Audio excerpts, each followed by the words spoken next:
Today we're going to look at motivation. We're going to look at 5 different theories. The first theory we're going to look at is Daniel Pink. And this is Daniel Pink here. He has a very, very good TED Talk, so you can go and watch that. He believes that in the modern day, workers are going to be more likely to be motivated if they have more control over what they do. Okay, rather than in the olden days, the workers going into a factory and being told what to do and being motivated primarily, say, through financial rewards. He believes more in the carrot than the stick. If you give people an incentive, the carrot, they will work hard, rather than in the old days, if workers didn't work hard, they feared like the stick being pulled off and maybe losing their job. Okay, so the intrinsic motivation comes from within, and he believes that works. And he believes the opposite way of extrinsic motivation. It doesn't really work. So let's look at that. Okay, he has his theory into 3 different parts. First is autonomy, whereby the workers pretty much decide how they're going to work. Alright? And they have a lot of control over what they do. As a school teacher, I have an immense amount of control over what I do. I decide the order in which I teach. I decide when students do their internal assessments. I write the tests. I assess the tests. I have a lot of autonomy. Mastery. I know some of you may look at these videos and say the production values are not great, but 12 months ago, 7 months ago, in fact, I couldn't basically use the iMovie function. Okay, so I've kind of mastered that to a limited degree. I have received lots of IGCSE and lots of IB training. That has allowed me to keep improving. Alright? So having a sense of purpose. Obviously, part of my purpose is to make sure students get good IGCSE or IB results. But also, especially teaching the IB, we want students to appreciate that profit is a very, very important objective for businesses. But nevertheless, they have to think about things like ethics and corporate social responsibility and the impact business has on a wide range of stakeholders. And students do lots and lots of research in my class, which hopefully allows them to appreciate things like ethics and CSR. Alright? Lots of teachers at this school spend a lot of time on weekends taking students away for charity events, away to things like Model United Nations, which is obviously about making sure the students just aren't here to become like exam animals, but what you're doing is a lot bigger, so that when you leave here you are a better person.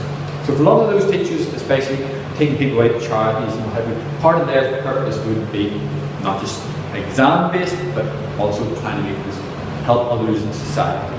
Now, Pink, evaluating it. There used to be on the syllabus theory called the theory X and the theory Y. X workers are lazy. If you give autonomy to lazy workers, they're going to abuse that. They need to be watched. So Pink probably doesn't apply to them. Okay? People who work in a factory. Okay? If something's passing down the factory, this is on this production line. This worker just has to do X, Y, Z, X, Y, Z, X, Y, Z, X, Y, Z. They're not being paid to think about it, they're just being paid to do. That may not apply to them. Okay? For Y workers, however, Y workers enjoy working. Alright? They wake up in the morning, they want to go to work. Alright? They're enthused about Monday mornings, believe it or not. Okay? So if you're working for a social enterprise helping others, the Pink is very, very applicable to you. If you're in the quaternary sector, doing lots of research and development into new medicines or developing new products, again, you have each of those Pink's 3 different areas applies to you. And people who want to work up an organisation. Alright? As I say, they're thrilled to come to work on a Monday morning. So they probably, the further up the organisation they go, the more and more Pink will apply to them. Now, Adam's equity theory. You can understand this quite simply in that Adams looks at the inputs we put into doing a project against the outputs. So let's say you have a brother or you have someone you sit beside in class and you put the same inputs into an activity as your friend, but it is your friend who is rewarded by the teacher or receives the grades by the teacher. You might get the same grade, the A star or the level 7, but it is your friend who receives the grades. That probably will demotivate. And most of you will also have brothers and sisters. If you think you've tried really hard at something, just as hard as your brother or sister, but it's your brother or sister who is praised, that will probably demotivate you. Okay, because the output, the praise, doesn't go to you, it goes to someone else. Okay, now, Herzberg has two different parts of his theory. One is the hygiene, and one is the motivator. He believes that hygiene factors don't motivate, but if they're not in place, they will demotivate. So, for example, having things like a good salary, good working conditions, the policies at the company. So, for example, say to do with discrimination. And so, if those things aren't in place, people won't work as well. But if they are in place, it's not going to motivate them. So, what the business needs to do is have lots and lots of these motivators. Okay, so for example, rewarding, recognizing people. When I say reward, I don't mean in terms of money, reward in terms of recognition. Right, giving people extra responsibility, giving people training, all right, making the work more interesting, all right, allowing people to have little things added to their work, like this job enlargement. Okay, and those are the things which will make people work better. Two more theories. Taylor, he was one of the first management theorists. This is about nearly 100 years ago now. And then lots and lots of people worked in factories. And the manager kind of decided how the production line should be organized and all of the activities which needed to be done. And quite often the workers just had boring activities. And the manager believed that the best way to reward them was by giving them monetary incentives. Okay? The workers weren't involved in deciding how the factory was going to be organized. The workers were just there to do a job. And they were rewarded by reaching targets. Alright, now that may still work in manufacturing because there's still many parts of the world where we have huge big production lines. Obviously in many countries now there are lots and lots of robots, but there are still many countries where there is huge production lines. That may work for that type of business still.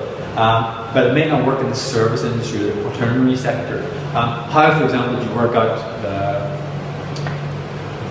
what a midwife does when she's helping a woman give birth? How do you quantify that? It's probably very difficult. All right. So Taylor, very useful maybe 80, 90 years ago, less useful now because obviously workers are producing things like websites. How do you decide how wonderful a website is? How do you decide that did that website lead to an increase in sales? And then we'll finish with Maslow's hierarchy of needs, which you will have done at IGCSE and you will remember. It's a triangle. Okay, he thought that there are 5 different levels. You can't get to the top level until you've gone through the first, second, third, fourth, and fifth in that order. So the first level is the physiological. You need money from work to be able to pay for food and meet your basic needs. Then you progress to safety, which could involve job security, receiving a pension, not being bullied at work. Then we have the social aspect, which is going to work and maybe making friends. Also, this year at the school, we have created lots and lots of focus groups. I remember the focus group did innovation and technology, so lots of people come from the various departments to talk about that aspect. All right, so hopefully that improves communication inside the school and hopefully comes up with lots more ideas. Esteem is a sense that you're doing a good job and you've been told you're doing a good job. You might be able to get promotions and move up the organisation. And then self-actualization. This is why companies offer induction training at the start to make sure people fit into the organisation quickly, and then on the job or off the job training opportunities. It's so people can reach the best of their ability as soon as possible. If they do that, then they're more likely to stay at the organisation because they're happy. Now finally, we have this wonderful Maslow's hierarchy of needs which I've drawn. Now to slightly criticise the social aspect, personally I don't tend to mingle that much with the rest of the staff. There's a couple of staff I mingle with. Now that's just to say that for, let's say in Germany, a lot of Germans believe that you go to work, your friends, that's something outside of work. So for me, for a lot of German people, the social aspect isn't that important. Okay? For other people, it is very, very important. I know a lot of teachers basically all their friends are teachers. So for them, when they go out with teachers. So for a lot of people it's important. I would question whether social applies to everyone. Okay? But nevertheless, Maslow's hierarchy of needs is a useful way of thinking about motivation. That's it.